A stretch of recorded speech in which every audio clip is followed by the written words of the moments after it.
Eh, ya estamos ¿a cuánto? A un mes, ¿no? Hoy es 28, podríamos ser un poquito menos. Estamos a un mes de la Navidad, ¿no? Y ya hay muchas expectativas, por eso tenemos el lema que hemos puesto en la iglesia, es Jesús el mejor regalo de Dios, ¿no? Pero en verdad, si ustedes están mirando las noticias y se ven cómo la gente está viviendo este tiempo, se darán cuenta que está muy lejos de vivir el espíritu navideño que hubiera soñado el Señor, ¿no? Incluso en las noticias hay mucho que se habla de la crisis, se habla de la escasez, se habla de la escasez de los juguetes, se habla de la escasez de los productos de alimenticios. He escuchado que ya compran el cordero, el pescado, lo compran ya de antemano ahora, lo congelan para Navidad porque va a salir más barato. O sea, están en otra cosa. Y cuando hablamos del espíritu navideño, uno piensa en otra cosa. Y sin más, los políticos están pendientes de ¿qué?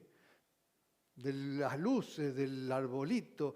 Escuchaba el otro día al alcalde de Vigo contento con que tenía las mayores luces de España.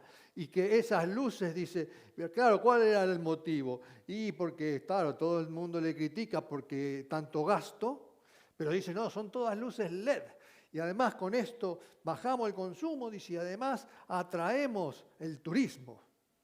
Ese es el espíritu navideño. El espíritu navideño que pensamos solamente en temas de réditos. Y entonces vos ves una Navidad, y estamos entrando en una Navidad donde el pensamiento y las ideas de las personas pasan por otro lado y no pasa por el quien tiene que pasar, ¿no? Vemos las publicidades. La publicidad de la lotería, ¿vieron cuál es la última? ¿Qué es lo que hacen? ¿Regalan?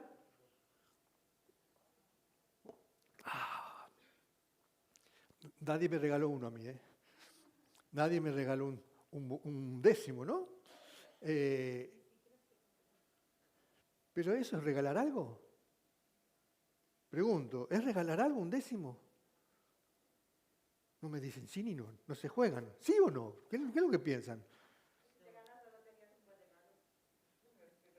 Más allá de la lotería, ¿no? Más allá sí, de lo que sabemos, de lo que representa, pero no me refiero en sí. Yo te regalo un décimo. Y ¿es un regalo realmente? ¿Sirve para algo? Claro. Y además quedás como que parece que si no lo regalás, ¿me entendés? Y entonces muestran la publicidad que le van regalando, yo sé a quién se lo voy a regalar. ¿Y a quién se lo regalan? A gente conocida, a gente que quieren, a gente que aman. Y van con el décimo, pero ¿por qué no hacemos una publicidad distinta?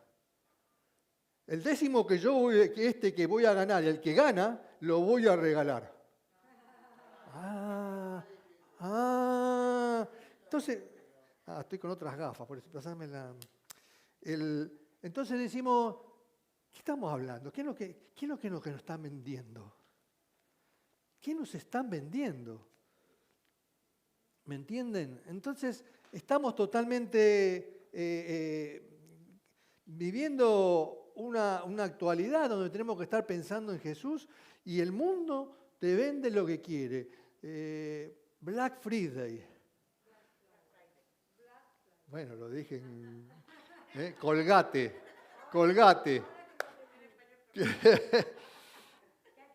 Venían los chilenos a Argentina, los chilenos decían, ¿cómo dicen Colgate? Es Colgate. Ellos, los chilenos, pronuncian en inglés, Colgate, decían, y nos tenían locos con el Colgate. Bueno, es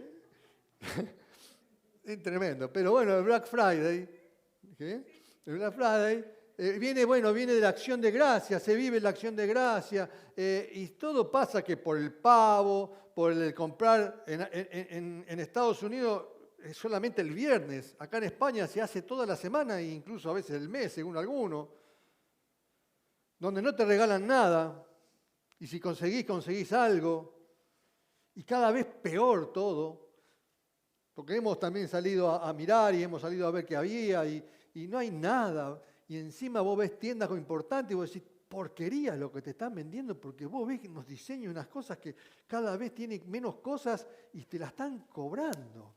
Pero bueno, eso más allá de esto, que no me estoy yendo un poco del tema, del Black Friday y lo que quiero decir es que el interés humano está lejos del interés concreto de Dios para esta fiesta. Obviamente sabemos muy bien que la Navidad no es un mandamiento de Dios, pero de alguna manera se gestó esta fecha para celebrar cuando nació, como celebramos todos los seres humanos los cumpleaños, es como celebrar el cumpleaños de Jesús. Y bueno, nosotros como iglesia aprovechamos el momento, pero justamente si vamos a celebrar el cumpleaños de Jesús, tenemos que vivirlo. Ustedes cuando van a celebrar el cumpleaños de alguno de ustedes, no van a celebrar otra cosa, ¿no? Así que esto de la misma manera, ¿no? Entonces, el título del mensaje de hoy es que en realidad Jesús nació para conquistar tu corazón. Ese es el título del mensaje de hoy. Por eso comenzamos con estos temas con respecto a la Navidad. Jesús nació para conquistar tu corazón. Y el tema es, ¿cómo para conquistar tu corazón, cómo? Amándote. La verdad, el Señor no vino de otra manera aquí a conquistarnos de una manera amorosa. Y bueno, la Biblia nos dice, y es bien clara, la Biblia habla de que no hay ni uno que busque de Dios. O sea que no se nos puede ocurrir ahora, sí, acá buscamos a Dios. No, a ninguno de nosotros se nos ocurrió, y a nadie se le ocurre buscar de Dios. Y entonces, Dios, a pesar de eso, Jesús vino a nacer en este mundo. Y vino a nacer justamente para conquistar nuestro corazón. Él no se quedó con que no le busquemos y despreciar nuestra... bueno, si no me buscan, ¿qué haríamos nosotros? Si no quiere saber nada conmigo, esto ya no es mi amigo, no es mi novia, no es nada. Ya deja de ser. Despreciamos. Pero en cambio Dios nos ama cada vez más. Por eso estudiábamos este miércoles pasado, estuvimos estudiando de por qué la gente, mirando la Biblia, por qué la gente, fíjense en el teclado, Rodrigo, fíjense en el teclado que no les dé calor. Por eso estudiamos este miércoles viendo la Biblia, ¿por qué seguían a Jesús la gente? ¿Por qué seguían a Jesús? ¿Quién lo recuerda? ¿Quién piensa, a ver, cuáles eran los motivos por qué seguían a Jesús?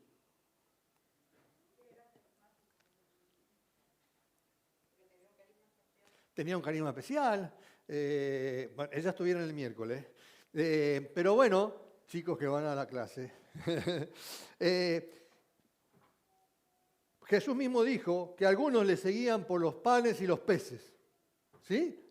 Ustedes me siguen por los panes y los peces. De alguna manera Jesús estaba diciendo, ustedes me siguen por los milagros. Ustedes me siguen porque de alguna manera puedo calmar sus necesidades. De alguna manera puedo colaborar con sus necesidades. De alguna manera Jesús lo que estaba diciendo es que ustedes vienen por interés.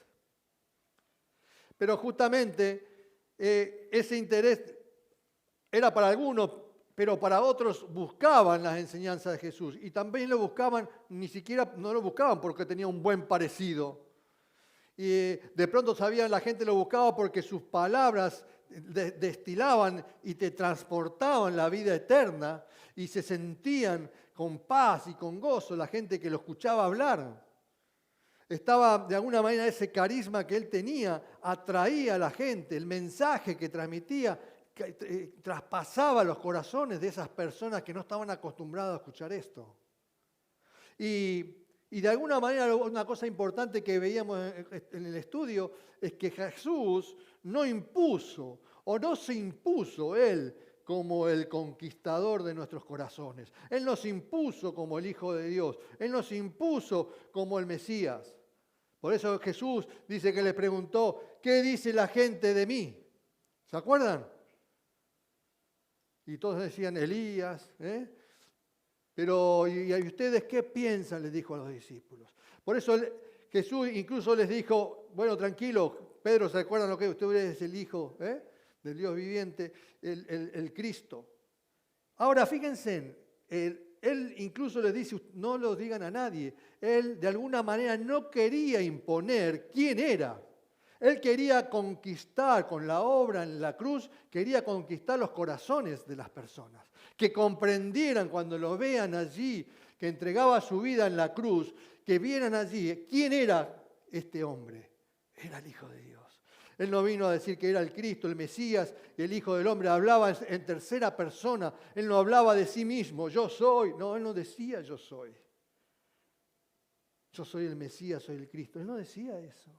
Él hablaba en tercera persona para que la gente lo descubriera. Así fue que Nicodemo, así vemos que el centurión lo descubre cuando están en la cruz, presenciando el momento que Jesús es sacrificado.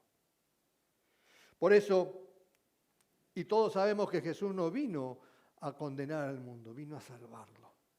Por eso Jesús nació para conquistar nuestro corazón. El primer punto que te quiero llevar, te quiero hablar de una vida sin amor, ¿no? Una vida vacía de amor. Y entonces este es el primer punto. Quiero que veas un video de una mujer que es muy conocida, que es la mujer del tsunami, ¿sí? La mujer esta del tsunami es una psiquiatra, doctora, psiquiatra, psicopedagoga. Obviamente es un resumen y es que quiero que entiendas lo que ella vivió. Ella se presenta como que es una mujer ordinaria que vivió un hecho extraordinario. Mejor dicho, dice así, yo soy una mujer ordinaria que tuvo la suerte de vivir un hecho extraordinario, el tsunami. Pero yo quiero que vean lo que a veces, lo que las personas de alguna manera descubren en un hecho extraordinario. Y es lo que quiero que vean en esta pequeña porción. Y hablamos. Pasan muchas cosas debajo del agua, pasan muchas cosas, a cada quien lo suyo. Y el momento más duro es cuando, personalmente el mío, cuando yo emerjo. Cuando yo emerjo literalmente al otro lado del hotel, a la altura del techo, en una situación súper complicada de shock, donde también tienes que seguir reaccionando y donde de repente me veo sola. Me veo sola y de repente dices, ¿y por qué? Y sobre todo, ¿y para qué? ¿No? O sea, ¿para qué la vida me ha dejado sola? En ese momento me acordé de esa pregunta que yo tantas veces me había hecho en la vida, ¿no? De ¿para qué? ¿Cuál es el sentido de la vida? ¿No? Leyendo tantos libros, buscándolo en tantos lugares y en un lugar tan extraño y complejo, la vida te responde, ¿no? La vida te responde, pues el sentido de la vida es amar, ¿no? Entonces, para mí fue un momento brutalmente duro. Y sin embargo, ¿alguna vez te ha habido una expresión de que esa experiencia tan dura y en ese momento, imagino, tan aterradora, ha sido algo que te ha sido de mucha utilidad, incluso hasta bonito? ¿Cómo es posible eso? ¿Cómo podemos comprender los demás algo que no se nos puede pasar ni por la cabeza? Claro. Yo leí una vez una frase sufí que no la entendí. Esa frase decía, la humanidad vive durmiendo. Yo dije, estos sufís son un poco raros, y luego la entendí. Claro, es que se pueden vivir 10, 20, 30, 50, 70 años, se puede vivir durmiendo o se puede despertar. Hay un momento donde tú tienes que decidir si ese dolor complicado, complejo, extraño, situaciones que no has vivido nunca, shock postraumático, etcétera, etcétera, hay un momento que es como una Y en tu vida donde dices, ¿qué hago, no? ¿Qué hago? ¿Me quedo como víctima? ¿Me victimizo el resto de mi vida? ¿Tengo la excusa de decir estoy mal y me he quedado mal por esto? ¿O escojo la otra vía? No hay terceras vías, no hay medios caminos. Y esta otra vía es decir, ¿qué hago para aprender lo que la vida me quiere enseñar. Y esta vía, afortunadamente, mis hijos la escogieron. Quique la escogió y yo la escogí.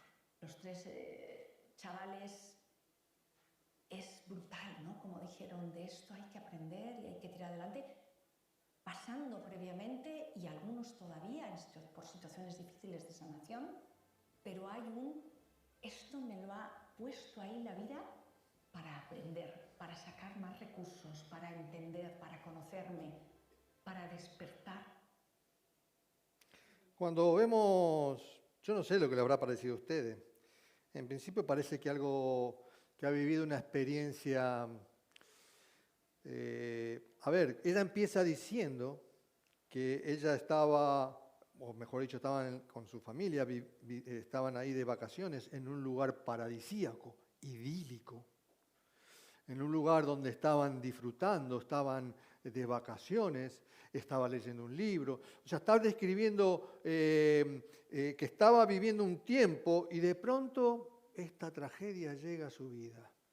¿Y por qué tengo que vivir esto? ¿Para qué me pasa esto?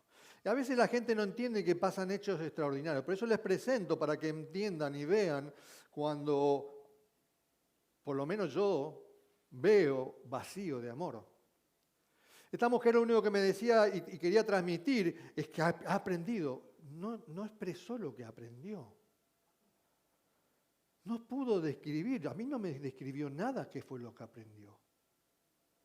Y cuando vos escuchás esto, ella encima te habla de dos caminos y te dice, claro, un camino era el de victimismo, como todos sabemos que muchos eligen cuando ocurre una tragedia, de agarrar el camino del victimismo y bueno, y viven en esa y no quieren salir, es cierto, pero el otro camino que ella habla, y que esto lo tienen que profundizar ustedes, y si quieren, estudienlo como lo tuve que estudiar yo.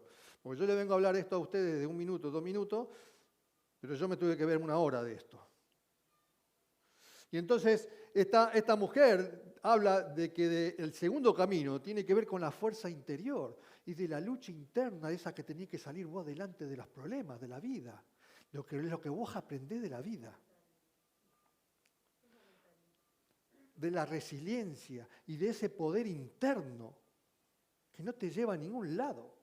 ¿De qué me está hablando? La vida me enseñó. Y después decía que ella buscaba en distintos lugares, buscaba. ¿Qué buscabas? En libros que escritos por otros hombres. Nosotros nuestra palabra autoritativa es la Biblia y la palabra de Dios. Y ustedes saben bien por qué decimos que es la palabra de Dios. Porque son una biblioteca de libros, de distintos libros escritos en cientos de años, y en donde ustedes ven que cada libro tiene un distinto autor y que cada libro en sí están conectados y tienen un mensaje central que solamente lo puede haber conectado Dios y que ninguna persona humana puede haber hecho que esta biblioteca tenga sentido. Por eso, escuchando a esta persona y cuando dice vacíamente, dice el sentido de la vida, dice es amar. Y entonces yo digo, pero ¿amar a quién? Y quiere decir que antes no amabas, ¿no? ¿Qué cambió en realidad en esta persona? ¿Qué fue lo que cambió? Mirá, Juan 14:6 dice bien claro, y ya vamos a definir lo que es la vida, porque hay gente que dice, le llama la vida porque no les atreve a ponerle nombre, porque no la personaliza. Y eso es lo que hablamos y estamos aprendiendo los miércoles, que Dios es persona. Y entonces nosotros tenemos que tener una relación con Él. Y cuando hablas de la vida, no hay una relación con nadie. Es que la vida, ¿qué es la vida? ¿Con qué hablas con la vida? Y entonces Jesús 14:6, Él mismo lo dijo. Dice, Jesús dijo, yo soy el camino y la verdad y la vida. Nadie viene al Padre si no es por mí. Quiere decir que Jesús está definiendo, no lo impuso, pero le está enseñando que Él es la vida. Por eso las personas cuando hablan de se dedica al coach, ¿no? Entonces, más allá de esto, lo que quiero es confrontar los pensamientos y las ideas, ¿no? Y Juan 17:3, Jesús dice, y esta es la vida eterna, que te conozcan a ti, el único Dios verdadero, y a Jesucristo, a quien tú has enviado. Y Jesucristo, hemos aprendido también el miércoles, generalmente hablamos de Jesús, ¿no? Pero cuando es Jesucristo, Cristo es la misión que tiene Jesús. Jesús es el Cristo. Es la misión, el Salvador, el Mesías, el ungido. Y entonces, acá, la palabra de Dios nos define bien claro que el sentido de la vida es Dios y es Jesucristo. Entonces, claro, es un tema de fe, un tema de creer lo que ella dice y lo que la iglesia dice. Y está en vos decidir qué es lo que quieres creer. Pero a mí me deja un gran vacío de amor, porque ahora vamos a describir lo que es amor. Mirá, el segundo punto. Amar, ¿qué piensan ustedes que es? El segundo punto. Amar, ¿qué piensan ustedes que es? ¿Se lo imaginan ustedes que amar es un mandamiento de Dios? Porque nadie piensa que es un mandamiento. ¿Qué es un mandamiento? Una orden. Algo que me están mandando a hacer. Y si es un mandamiento,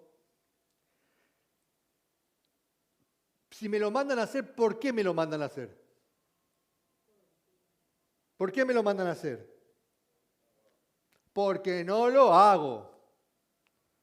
Quiere decir que Dios lo tiene bien claro, no hay ni uno que busque de Dios, para que ustedes sepan, Dios sabe todas las cosas. ¿Por qué sabe todas las cosas? Porque Él es el creador de este universo, de esto que ni siquiera todo lo que desconocemos.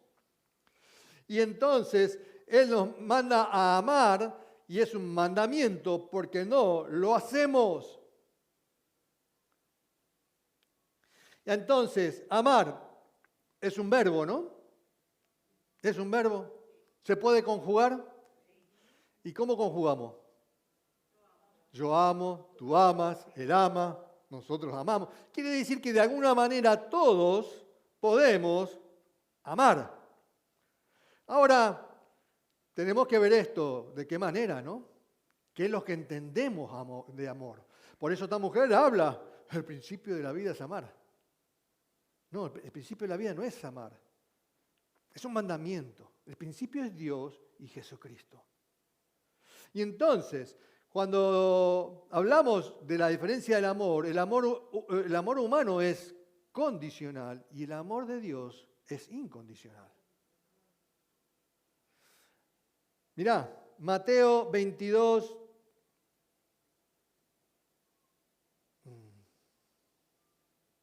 Sí, Mateo 22. Del 36 al 40, esta es la versión, la Biblia, la versión Nueva Traducción Viviente. Dice lo siguiente. Este es el momento cuando Jesús está interpelado por los religiosos. Ya antes le habían hablado, le empezaron a preguntar sobre la resurrección y lo estaban ahí. Y viene este momento donde uno de ellos, dice, experto en la ley religiosa, intentó tenderle una trampa con la siguiente pregunta. Maestro, ¿cuál es el mandamiento más importante en la ley de Moisés? Está hablando de la ley de Moisés. Jesús contestó, ama al Señor tu Dios con todo tu corazón, con toda tu alma y con toda tu mente. Este es el primer mandamiento y el más importante. Hay un segundo mandamiento que es igualmente importante. Ama a tu prójimo como a ti mismo. Toda la ley y las exigencias de los profetas se basan en estos dos mandamientos. ¿De qué ley está hablando Jesús? ¿O de qué ley le preguntó el religioso? De los 10 mandamientos. Allí se resume toda esa ley, porque ¿quién recuerda los mandamientos? Uno tenía que ver con Dios, ¿no es cierto? Amarás a Dios. ¿Y los demás mandamientos con qué tiene que ver? Con el prójimo, no matarás, no cometerás adulterio, no codiciarás. Entonces, ¿estamos? Tiene que ver con lo demás. Entonces Jesús lo resume, pero además lo deja bien claro que es un mandamiento como es la ley. Ahora, obviamente le quería tender una trampa, ¿no? Le quería tender una trampa. Pero el punto principal es que el primer mandamiento es ama al Señor tu Dios con todo. Es un mandamiento porque nadie lo hace. Y Dios lo pide y lo manda que debemos hacer. Pero tampoco manda que lo hagamos de una manera obligada, porque Jesús vino a morir a la cruz y no vino a obligar a las personas a que lo hagan. Pero si Él dice que lo tenemos que hacer, es porque lo tenemos que hacer, porque no nos nace hacerlo. Ahora, y hemos visto el domingo pasado que el pecado, ¿por qué es pecado?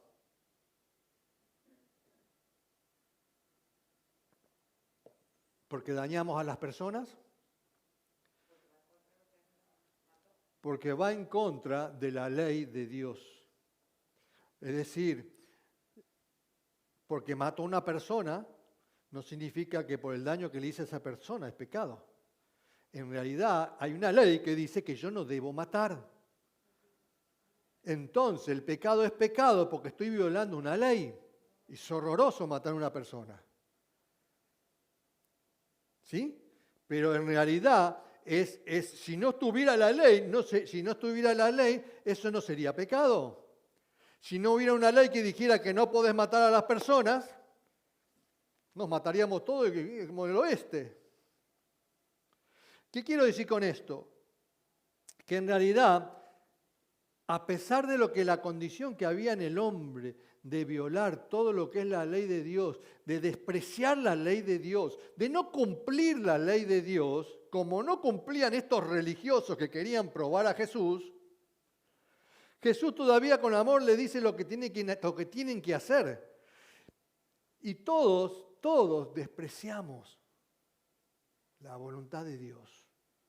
Todos. Y encima y el pueblo de Dios tenía al rey David como un gran ejemplo. Y el rey David, lo teníamos bien claro, él mismo dijo cuando fue confrontado de su grave pecado, él mismo fue y confesó: solo he pecado contra ti, solo contra ti he pecado, le dice a Dios. ¿Qué quiero decir con esto? Que amar es un mandamiento que debemos cumplir, que si no lo hacemos es pecado.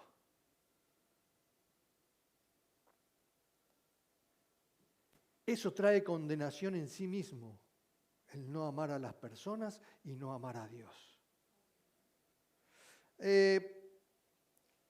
Por eso el contexto, los 10 mandamientos tienen que ver en el Antiguo Testamento, todavía no estaba Jesús, pero ahora Jesús está hablando en el Nuevo Testamento y está claro que lo que está diciendo está hablando de la ley de Moisés, pero está hablando actualmente. Y mira, esto te lo resumo yo así ahora. Él tenía poder para decir que esto se resume en esto. Por eso, para concluir este punto, lo que yo te quiero decir es que Dios nos manda a amar, es porque no está en nosotros hacerlo, ¿sí? Y para aceptar el mandamiento para aceptar este mandamiento debes amar lo que Dios quiere. Y lo que Dios quiere es que vos quieras es a Jesús. Por eso dice la palabra, como lo leímos antes, nadie viene al Padre si no es por mí. No lo decía porque si no me quieren a mí yo no los dejo ir. No, porque el Padre quiere que amemos. ¿Ustedes aceptarían a una persona que no amen a su hijo? ¿Tú aceptarías a alguien que no ame a Kiara? No. No podrías ser amigo de una persona que no ame a tu hijo. Vamos al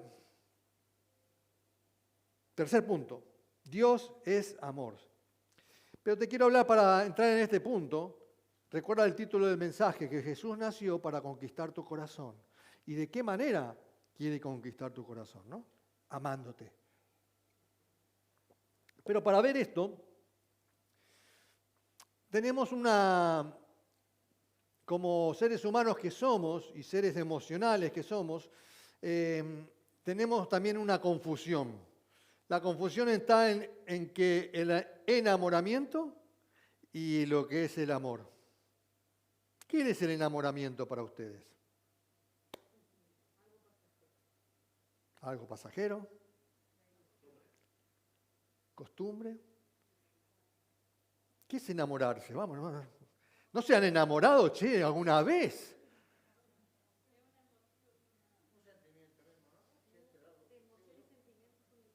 Rory, ¿te enamoraste o no una vez? Bueno, pero ¿y qué es enamorarse? Sí.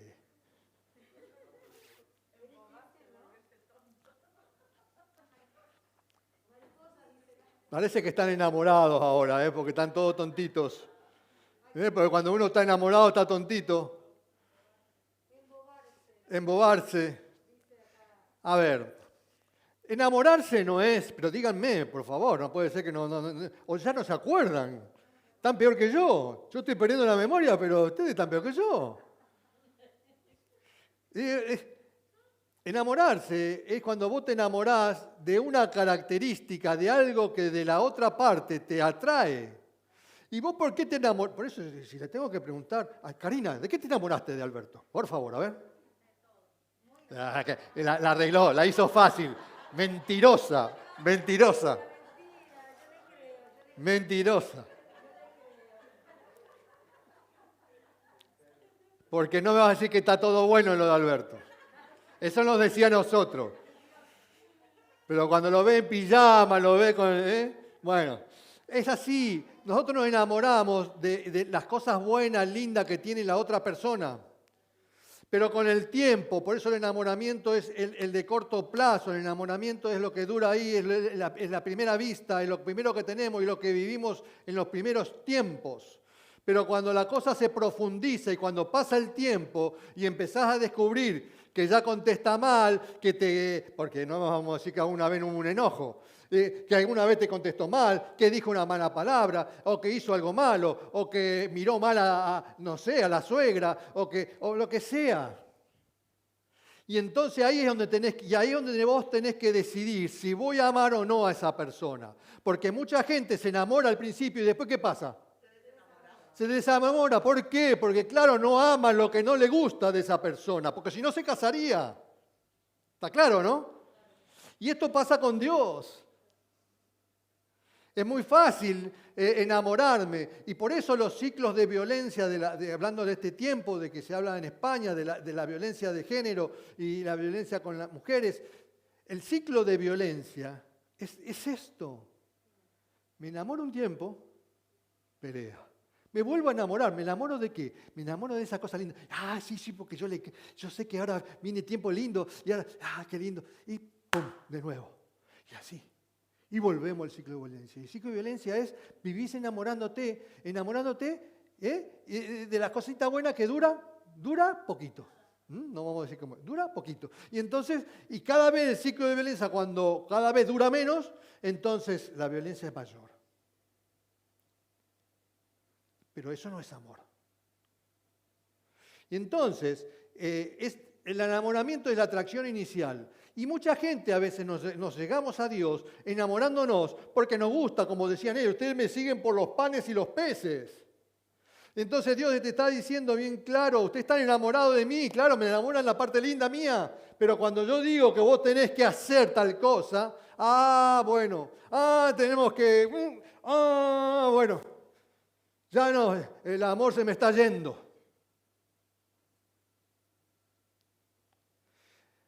Por eso el enamoramiento es una etapa, ¿no? Conocen solo la parte buena y bonita. Pero vamos a lo que dice la palabra de Dios, ¿no? Miren, tenía alguien conocido, un jefe, me decía, una frase decía, amor se paga con amor. ¿Qué les parece?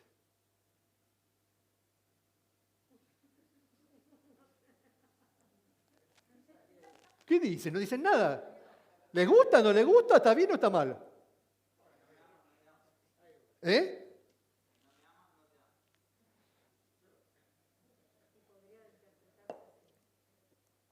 Esa fue una respuesta, pero también es filosófica, a ver si la entendieron, porque ustedes no dicen nada. No la entendieron si no lo saben.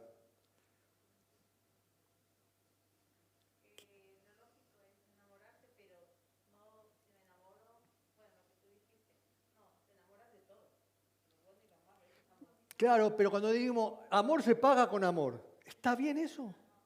¿Por qué? Pero díganlo, porque si no, no terminamos. Está condicionando, porque claro, o sea, yo te voy a amar si vos me pagás también con amor. O sea, quiere decir que cuando yo amo es que viene condicionado. Pero sí debe haber una respuesta, porque uno cuando ama, si vos amás, vas a recibir una respuesta, pero tiene que ser una respuesta que vos recibas no por obligación.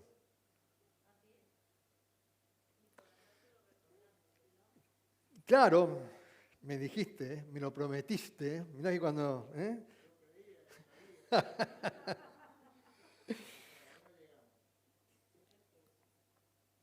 ¿Qué dice la palabra de Dios? Estamos hablando de vacío de amor, estamos hablando de que el título del mensaje es que Jesús nació para conquistar nuestro corazón, ¿sí? Ya vamos a llegar a esto. Dice el versículo de 1 de Juan 4:10, 7 en este caso. Dice, amados, amémonos unos a otros, porque el amor es de Dios. El amor es de Dios. Por eso una persona que no hable de Dios, bueno, ya lo va a decir. Todo aquel que ama, dice la palabra de Dios, todo aquel que ama, dice en este caso Juan, en su primera carta, dice, todo aquel que ama es nacido de Dios y conoce a Dios. El que no ama no ha conocido a Dios, porque Dios es amor. Entonces, claro, esto lo sabemos y lo conocemos y hay un cantito, pero un corito, pero lo tomamos a la ligera y no vamos en profundidad. El amor es de Dios. Pero nosotros nos rasgamos enseguida las vestiduras porque yo lo amé y porque yo esto y yo ¿por qué tengo que vivir esto? ¿Para qué me toca vivir esto? Por eso esta mujer cuando dice la frase sufí, la humanidad vive durmiendo, y es verdad eso, porque a veces pasamos la vida durmiendo, vivimos durmiendo, porque pensamos que la vida tiene que ver con nosotros y no es con nosotros. La vida tiene que ver con Dios.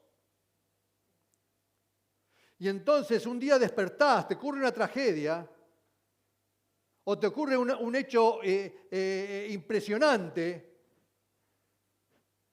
y no sabes ver que Dios te está buscando. Esta mujer no supo ver que Dios la está buscando, que puso elementos, que la salvó, un tronco, que le puso ella le llama al padre tailandés, le puso un padre tailandés allí que la llevó 10 kilómetros hasta el hospital porque se moría. Eso es Dios. No es la vida. Pero cuesta tanto entender que es el amor de Dios, pero Dios no quiere venir a decirte y aparecerte así de grande. ¿No te das cuenta que soy yo, che? No, Dios no quiere eso. Dios te quiere conquistar. Lo que hace un novio con su pareja, Dios te quiere conquistar, te está buscando, te está anhelando, te está salvando. Y vos, buscando caminos, quién sabe por dónde he leído tantos libros, dice, ¿qué leías? Y entonces dice, en esto consiste el amor, no en que nosotros hayamos amado a Dios, sino en que Él nos amó a nosotros. Y envió a su Hijo en propiciación por nuestros pecados. Amados, si Dios nos ha amado así, debemos también nosotros amarnos unos a otros. Nadie ha visto jamás a Dios. Si nos amamos unos a otros, Dios permanece en nosotros y su amor se ha perfeccionado en nosotros. Claro, esta mujer ahora porque la ayudaron allá, ella dice que también tiene que ayudar. Está bien la respuesta, no está mal tampoco eso. Pero eso no te salva, porque ese amor no es de Dios. Y nosotros hemos visto y testificado, dice el apóstol Juan, que el Padre ha enviado al Hijo, el Salvador del mundo. Y nosotros hemos conocido y creído el amor que Dios tiene para con nosotros. Dios es amor. Y el que permanece en amor, permanece en Dios y Dios en él. Nosotros le amamos a Él porque Él nos amó primero. Ese es el tema. Nosotros amamos a Dios o debemos amar porque Él nos amó primero. Dios no, en realidad es un mandamiento, pero es un mandamiento para aquellos que no lo cumplen. Pero vos cuando conoces a Dios, cuando vos conocés a la persona amada, vos tomás la decisión de amarlo, ¿no, Nines? Cuando vos conocés a la persona que pensás que es tu amor, decidís amarla. Ya no es un mandamiento. El mandamiento es para aquellos que no la cumplen, los que se la pasan violándolo, los que pasan viviendo la vida a su manera, haciendo lo que piensan que está bien. Pero hablamos de enamoramiento y de amor. Dios nos enamora de nosotros. ¿Vos sabés eso? De acuerdo a lo que hemos hablado, está claro que Dios nos enamora de cada uno de ustedes. ¿Qué tiene Dios qué ven Dios de algo bueno de ustedes? De mí. ¿Qué puedo yo impresionar a Dios? Si encima que uno se cree bueno, pero Dios conoce la suciedad que está ahí adentro, guardada debajo de la alfombra, esa que está bien escondidita, que nadie la cuenta. Él la conoce todo y Él nos ama. Por eso es amor. Por eso cuando decimos Dios te ama es algo real. Dios te ama porque aún siendo pecadores entregó a su Hijo. Dio a su Hijo. Él supo siempre que somos pecadores. Él supo siempre toda la miseria que tenemos. Él supo siempre que ninguno busca a Dios. Lo escribió Él. Ninguno busca a Dios. Y a pesar de eso nos ama. Y eso es lo que cuesta tanto comprender a la humanidad, entender de que Dios te ama. Pero claro, llegamos al momento de la Navidad para entender el amor de Dios, tengo que entender a Jesús. Y si yo no entiendo la Navidad y vivo la Navidad y nos olvidamos de Jesús, tampoco significa que en la Navidad estés de rodillas toda la noche, ¿viste? Prendiendo velas y qué sé yo, ¿me entendés? No tiene que ver con eso. Pero acordate de Jesús. La mesa que vos hacés, acordate de Jesús.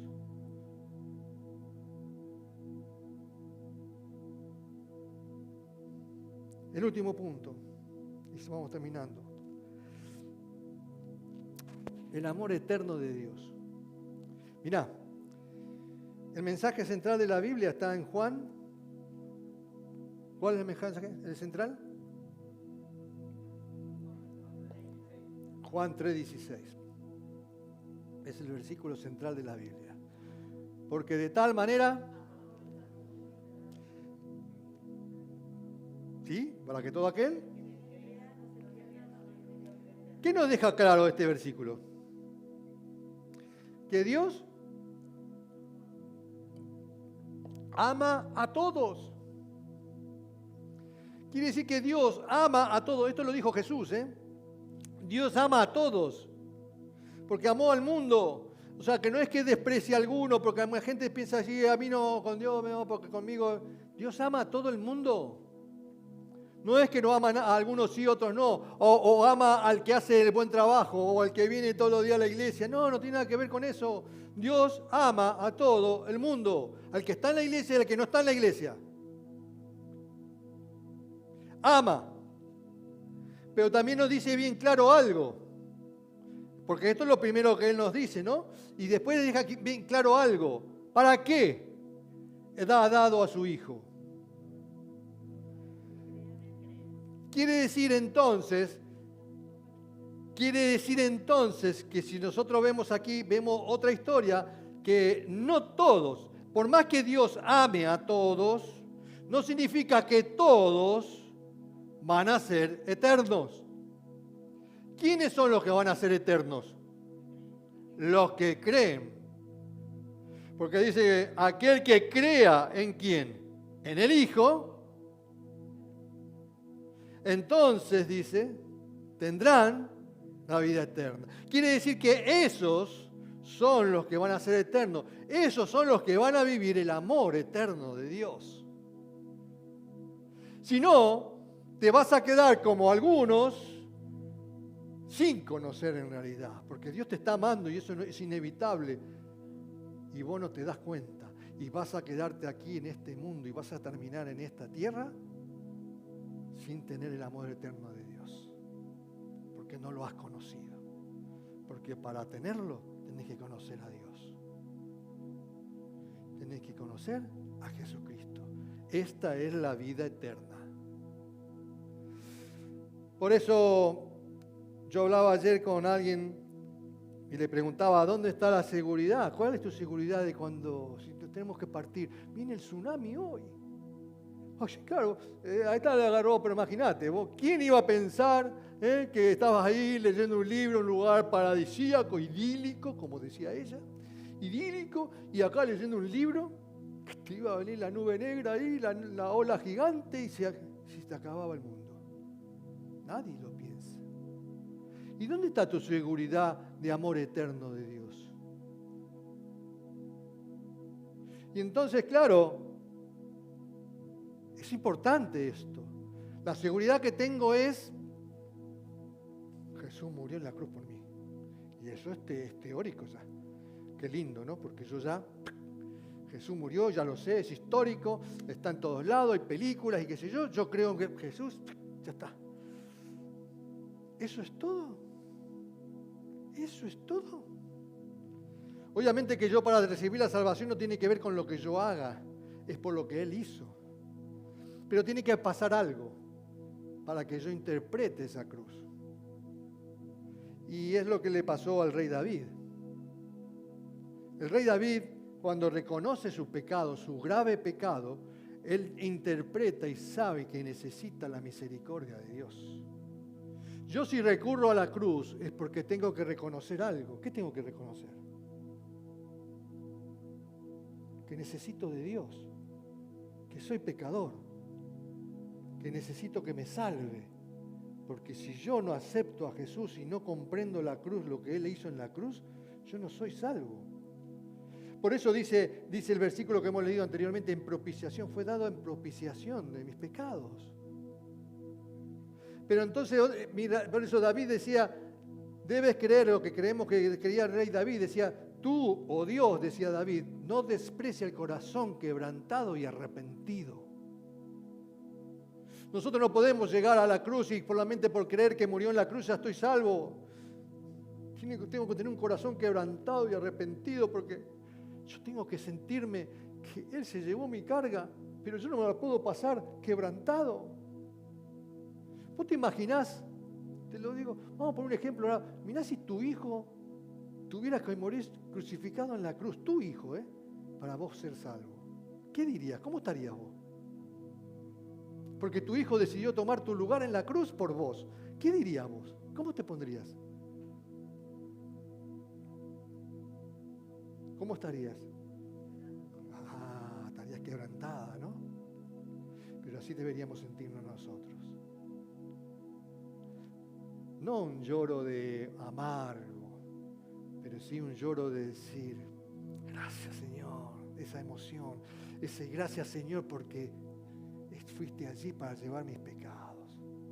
Pero yo, claro, yo digo, no, pero yo no me merezco esto. Y yo acá, ¿para qué me pasa esto? ¿Para qué me vino el tsunami a mí? ¿Para qué me vienen las desgracias en mi vida? Para aprender. ¿Aprender qué? Mira, te voy a poner un videito y ya estamos. Ponelo ya al video. Con esto terminamos.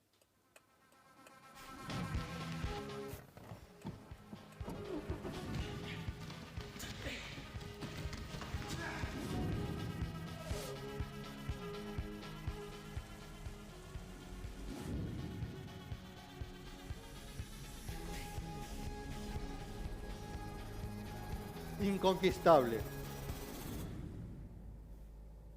Y realmente quizás quizás lo que buscaba era ganar de alguna forma.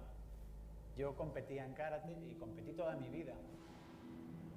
En el transcurso de ganar o perder una pelea, yo sacaba toda la ira que podía. Cuando ya empecé a practicar y a aprender un poco de karate, yo era el que abusaba, era el abusón de clase. Me acuerdo, por ejemplo, de un hecho concreto. Tendría yo 10, 11 años y le cogí a ese niño en el portal y le pegué bastante en la cabeza y en el estómago, le golpeé varias veces. Esa es la primera vez que yo recuerdo que desato mi ira contra alguien, contra ese niño. Y eso se repitió. Eso se repitió muchas veces después. Cuando me entregaron el trofeo de campeón de España,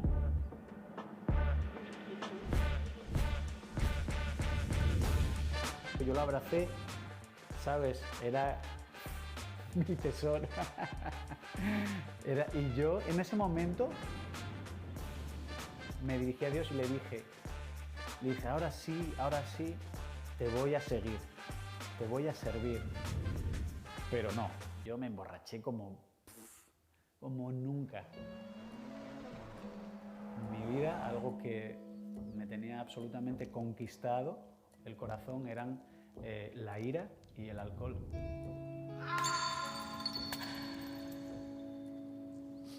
Yo desafiaba a Dios. Si yo hubiera tenido a Dios delante, me hubiese pegado con él.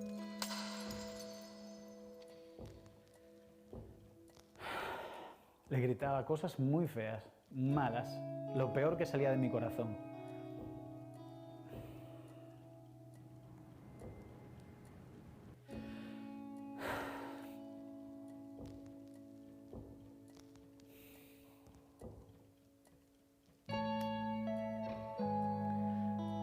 La ira era más grande.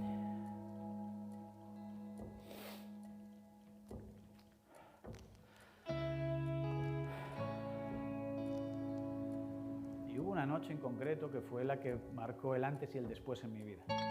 Cuando volvía por la noche de estar de fiesta, llego a casa y la sensación es de que alguien me espera. Entro en el baño, voy al servicio un momento, vuelvo al lavabo y intencionalmente no miro al espejo, porque yo sé que la sensación que yo percibía la iba a encontrar ahí. Yo me incorporo y veo mi cara pues como demacrada, hecha polvo, ¿no? De llevar mala vida, de pegarme a veces, con la gente, de tratar de sacar esa ira que llevaba dentro. Salgo de ese estado de ver eso y veo algo diferente, que era mi propia cara, pero estaba limpia. Eso fue una de las mejores sensaciones de mi vida. Que hoy puedo decir que fue Dios hablando a mi corazón y Él me dijo, lo primero que has visto eres tú y a dónde te encaminas. Y lo segundo que has visto es lo que yo te puedo dar y a dónde te puedo llevar. Pero tú decides.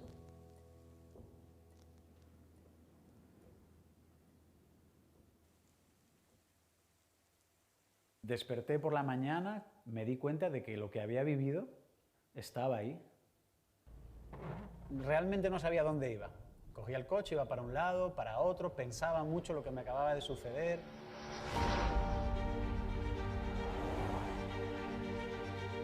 Después de conducir todo ese montón de horas, en paz, llegué a casa.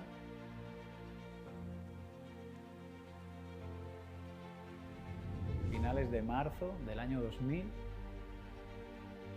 le entregué mi vida a Jesucristo.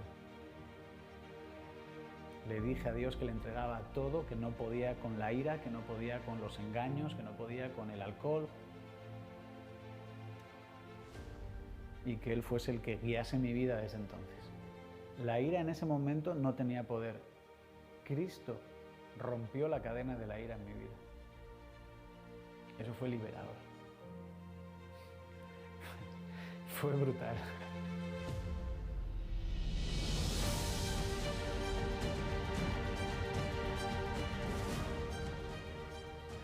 Fue brutal, fue brutal. Creo que es realmente la mejor decisión que he tomado en mi vida. Dejar de luchar contra Dios. Pierdo, la pelea con Dios la pierdo, pero a la vez gano. Dios gana y me hace ganador. Es brutal. El dicho ese tan famoso de que Asturias es España y el resto es tierra conquistada. Pero sí, realmente Dios me conquista. Dios me conquista.